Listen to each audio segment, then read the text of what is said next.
Hello and welcome to personal finance bulletin money time. मैं हूं आपके साथ मीनू शर्मा और इस बुलेटिन में मैं आपको बताऊंगी आपकी जेब और जिंदगी पर असर डालने वाली पर्सनल फाइनेंस, बिजनेस और पॉलिसी से जुड़ी तमाम बड़ी खबरें। तो चलिए फटाफट शुरू करते हैं इस बुलेटिन में खबरों का सिलसिला।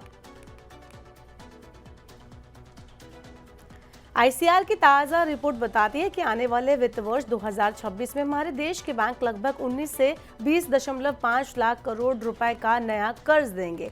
इसका मतलब यह है कि बैंकिंग सिस्टम में कर्ज की मांग बढ़ेगी और लोग कारोबारों को पैसा मिलने में मदद मिलेगी। ये वृद्धि लगभग 10 से 11% के आसपास रहने की उम्मीद है।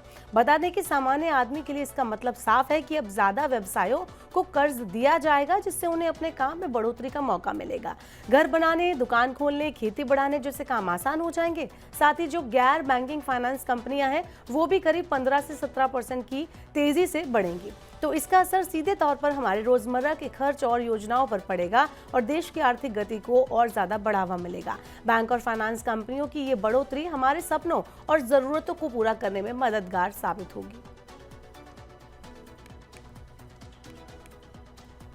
भारतीय आईपीओ मार्केट में एक और आईपीओ दस्तक देने को तैयार है। यूरो पत्रिक सेल्स अपना 451.31 करोड़ रुपए का आईपीओ ला रही है। कंपनी ने प्राइस बैंड और सब्सक्रिप्शन डेट का ऐलान कर दिया है। Euro Pratik Sales IPO 451.31 crore रुपए का रहने वाला है। बुक बिल्डिंग इसका इशू है। इस इशू में नए शेयर जारी नहीं किए जाएंगे। प्रमोटर ऑफर फॉर सेल के जरिए 1.83 करोड़ शेयर बेचेंगे। इस आईपीओ में सब्सक्रिप्शन का मौका 16 सितंबर से मिलने वाला है। वहीं 18 सितंबर को इसका सब्सक्रिप्शन बंद हो जाएगा। इस आईपीओ का अलॉटमेंट 19 सितंबर को होने की उम्मीद है। वहीं इसकी लिस्टिंग 23 सितंबर 2025 को होने की उम्मीद है। आपको बता दें कि यूरो पैट्रिक सेल्स आईपीओ का प्राइस बैंड 235 से 247 रुपए पर शेयर होने वाला है। वहीं इसका लॉट साइज 60 एक लॉट में शेयर का तय किया गया है। रिटेल निवेशकों को इसमें निवेश करने के लिए 14,820 रुपए की जरूरत पड़ेगी। मजबूत घरेलू मांग का हवाला देते हुए फिच रेटिंग ने वित्त वर्ष 2025-26 में आपको बता दें कि भारत की जीडीपी ग्रोथ रेट के अपने अनुमान को 6.5% से बढ़ाकर 6.9% कर दिया है। रेटिंग एजेंसी को उम्मीद है कि मजबूत कंज्यूमर खर्च और सपोर्टिंग फाइनेंशियल कंडीशन ग्रोथ को मजबूती देगी। ये बदलाव पहली तिमाही के आंकड़ों के बाद हुआ है, जिसमें वित्त वर्ष 2026 की पहली तिमाही में ग्रॉस डोमेस्टिक प्रोजेक्ट में साल दर साल 7.8% की वृद्धि हुई, जो पिछली तिमाही में 7.4% थी। सर्विसेज आउटपुट में 9.3% की वृद्धि हुई, जबकि पहले ये 6.8% पर था। जबकि प्राइवेट और पब्लिक कंजप्शन खर्च ने डिमांड साइड को मुख्य रूप से ड्राइव किया। अप्रैल जून तिमाही में प्राइवेट कंजप्शन में 7% की वृद्धि हुई। प्रधानमंत्री नरेंद्र मोदी की अध्यक्षता में आर्थिक मसलों की कमेटी जो है उसने बिहार को बड़ी सौगात दे दी है। आपको बता दें कि कैबिनेट ने 2 इंफ्रा प्रोजेक्ट को मंजूरी दी है। ये प्रोजेक्ट बिहार के साथ ही आसपास के राज्यों के बुनियादी ढांचों को मजबूती देगा। इसके अलावा बिहार में कनेक्टिविटी को बेहतर बनाया जाएगा। इसमें एक high speed access controlled road corridor project शामिल है। वहीं दूसरा रेलवे लाइन का डबल ट्रैकिंग प्रोजेक्ट है। ये परियोजनाएं क्षेत्र में बेहतर कनेक्टिविटी, व्यापारिक गतिविधियों को बढ़ावा देंगी और रोजगार के नए अवसर उपलब्ध करवाएंगी। दोनों प्रोजेक्ट पर कुल 7,616.38 करोड़ रुपए खर्च होंगे। बता दें कि ये 82.4 किलोमीटर लंबा प्रोजेक्ट लगभग 4,447.38 करोड़ रुपए की लागत से हाइब्रिड एन्युटी मॉडल यानी HAM पर तैयार किया जाएगा।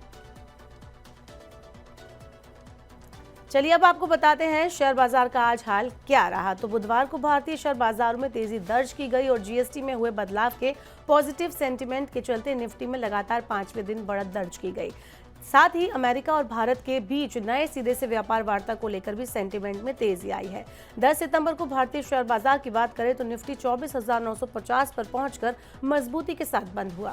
सेंसेक्स 323.83 अंक यानी कि 0.04% बढ़कर 81,425.15 पर बंद हुआ और निफ्टी 104.5 अंक यानी कि 0.42% बढ़कर 24,973.10 पर पहुंच गया।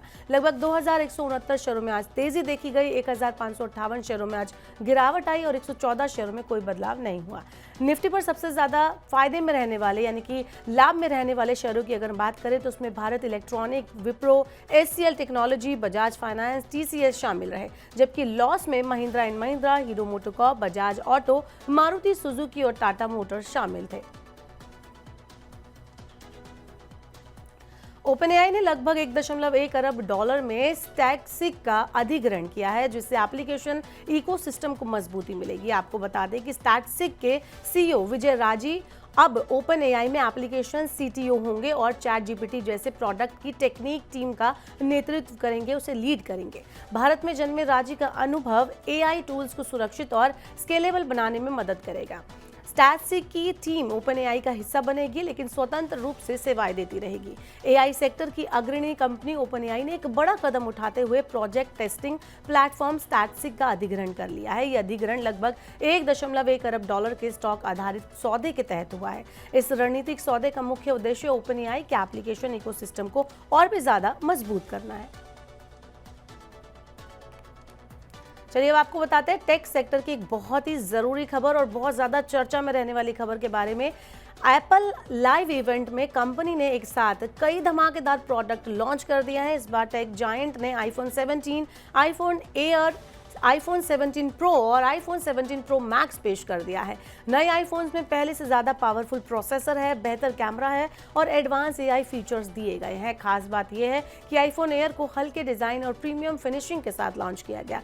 वहीं आईफोन 17 प्रो मैक्स सबसे एडवांस मॉडल है, जिसमें लंबी बैटरी लाइफ और प्रो ग्रेड कैमरा सिस्टम दिया गया है। एप्पल का कहना है कि डिवाइस आने वाले टाइम में यूजर्स के आईफोन एक्सपीरियंस को नेक्स्ट लेवल पर ले जाएंगे। तो फिलहाल के लिए आज के मनी टाइम में इतना ही। वक्त हो गया आपसे विदा लेने का। अब आपसे होगी कल मुलाकात। पर्सनल फाइनेंस से जुड़ी खबरों को पढ़ने, सुनने, उनसे जुड़े खास कार्यक्रमों को देखने के लिए आप मनी 9 के यूट्यूब चैनल को जरूर सब्सक्राइब कर लें। साथ ही आज का हमारा मनी टाइम आपको कैसा लगा, नीचे कमेंट बॉक्स में अपना फीडबैक हमें देना ना भूलें। फिलहाल के लिए इस बुलेटिन में इतना ही। बने रहिए मनी 9 के साथ। नमस्कार, शुभ रात्रि।